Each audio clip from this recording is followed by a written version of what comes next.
Budget సమావేశాలకు BRS అధినేత కేసీఆర్ హాజరు కానున్నారు. గత 2 సెషన్లకు ఆయన దూరంగా ఉన్నారు. ఈసారి ఖచ్చితంగా హాజరవ్వాలని కేసీఆర్ నిర్ణయించినట్లు తెలుస్తోంది. ప్రతిపక్ష నేతగా మొట్టమొదటిసారిగా అసెంబ్లీ సమావేశాలకు కేసీఆర్ హాజరవుతారు. రేపు మధ్యాహ్నం తెలంగాణ భవన్లో ఎమ్మెల్యేలతో సమావేశమయ్యేందుకు ఫామ్ హౌస్ నుంచి నందినగర్ నివాసానికి కేసీఆర్ వచ్చారు. బడ్జెట్ సమావేశాల్లో అనుసరించాల్సిన వ్యూహంపై దిశానిర్దేశం చేయనున్నారు. దీంతో ఈసారి సెషన్స్ కు హాజరు కావాలని డిసైడ్ అయినట్లు తెలుస్తోంది.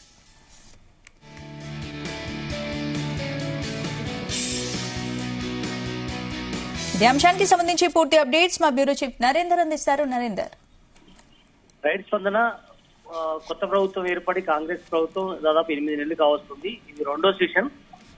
గత సెషన్ లో కేసీఆర్ హాజరు కాలేదు. కేవలం ఆయన ప్రమాణ స్వీకారానికి మాత్రమే హాజరైనటువంటి సందర్భాన్ని మనం చూసాం. దాని తర్వాత ఆయన అసెంబ్లీ మెట్లెక్కలేదు.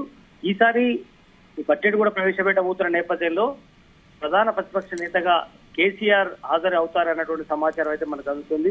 ఇప్పటికే ఫామ్ హౌస్ నుంచి నందినగర్ తన నివాసానికి చేరుకున్నారు. రేపు మధ్యాహ్నం కూడా తెలంగాణ భవన్ లో బీఆర్ఎస్ ఎమ్మెల్యేలతో సమావేశం కాబోతున్నారు. అందుబాటులో ఉన్నటువంటి రాజ్యసభ సభ్యులు కావచ్చు, లేదంటే ఎమ్మెల్సీలు కావచ్చు, వీళ్ళందరితో పార్టీ ముఖ్య నేతలతో సమావేశం అయ్యేది. అయితే రేపు అసెంబ్లీకి హాజరవుతాడా లేదా అనేది సస్పెన్స్ గా ఉంది.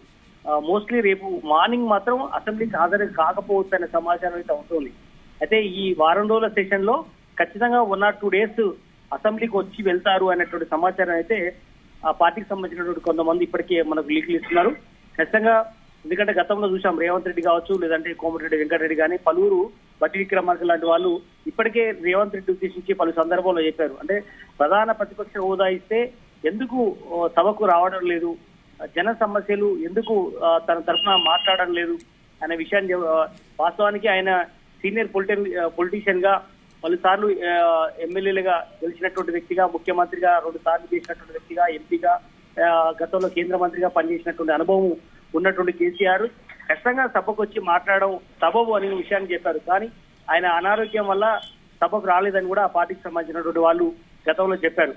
కానీ ఈసారి ఆరోగ్యం కుదిరపడడం, ఇప్పుడు అంటే గతంలో వీల్ చైర్ కావచ్చు, లేదా కట్టితో నడిచినటువంటి కేసీఆర్ ఇప్పుడు అలాంటి పరిస్థితులు లేడీ కాబట్టి ఖచ్చితంగా సభకు హాజరవుతాడు.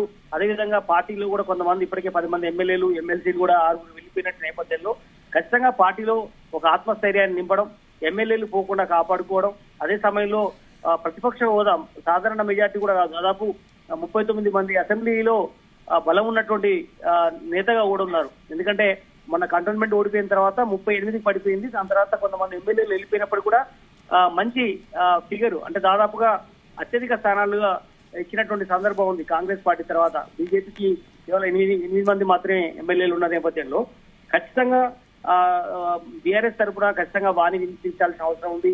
ఒక్కొక్క రైతుల సమస్యలు ఉన్నాయి. రైతు భరోసాకు సంబంధించినటువంటి విషయంలో చాలా మంది జనాలు ఎదురు చూస్తున్నటువంటి పరిస్థితి మనం చూస్తున్నాం. రైతు భరోసా గతంలో రైతు బంధు పేరుతో గతంలో కేసీఆర్ ముఖ్యమంత్రి ఉన్న సమయంలో ఇచ్చారు.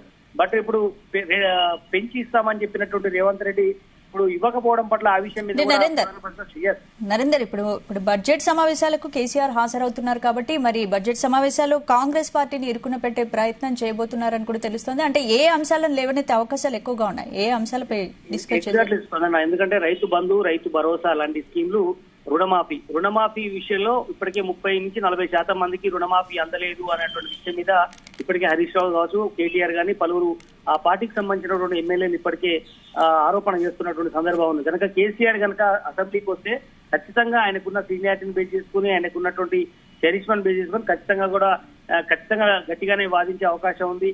మేము ఉన్నప్పుడు బీఆర్ఎస్ ప్రభుత్వంలో ఖచ్చితంగా ఎక్కువ మందికి ఇచ్చాము, ఇప్పుడు ఎందుకు ఇవ్వలేకపోయింది అనే విషయాన్ని కూడా చెప్పే ప్రయత్నం ఉంది. మన హరీష్ రావు కూడా అదే చెప్పాడు. కనుక 40% మందికి పైగా రుణమాఫీ అందలేదు. అదే సమయంలో రైతు భరోసా కూడా ఎప్పుడు ఇస్తారని చెప్పే అవకాశం ఉంది. అదేవిధంగా గృహజ్యోతికి సంబంధించి కానీ, అదేవిధంగా కళ్యాణ లక్ష్మికి సంబంధించిన వరకు రైతులు రావట్లేదు. అదే సమయంలో బీసీ బంధు, దళిత బంధు లాంటివి కూడా ఎందుకు ఆగిపోయాయి? ఇట్లా అన్ని అంశాల మీద ఖచ్చితంగా కేసీఆర్ మాట్లాడే అవకాశం అయితే కనిపిస్తుంది. చూడాలి. ఆయన అసెంబ్లీకి రేపు రాకపోయినప్పటికీ కూడా బడ్జెట్ పెట్టే రోజు కానీ, లేదా తర్వాత రోజు వచ్చే అవకాశం ఉందని కూడా ఆ పార్టీకి సంబంధించిన నేతలు చెప్తున్నారు. బట్ రేపు కేవలం లాస్య నందితకు సంబంధించినటువంటి మరణానికి సంబంధించినటువంటి కేవలం కండోలెన్స్ ఉండే అవకాశం ఉంటుంది. దాని తర్వాత సభ వాయిదా పడుతుంది. దాని తర్వాత 25 బడ్జెట్ పెట్టే అవకాశం ఉంది కాబట్టి ఖచ్చితంగా బడ్జెట్ రోజు కానీ, దాని తర్వాత బడ్జెట్ సంబంధించిన పూర్తి వివరాలు మాట్లాడే అంశం మీద ముఖ్యమంత్రి రేవంత్ రెడ్డి కూడా సభలో మాట్లాడతారు. ప్రధాన ప్రతిపక్ష నేతగా కావచ్చు, అదేవిధంగా బీజేపీకి సంబంధించిన కూడా ఖచ్చితంగా వాళ్ళ పార్టీ విధి విధానాలు మాట్లాడే అవకాశం అయితే కనిపిస్తోంది.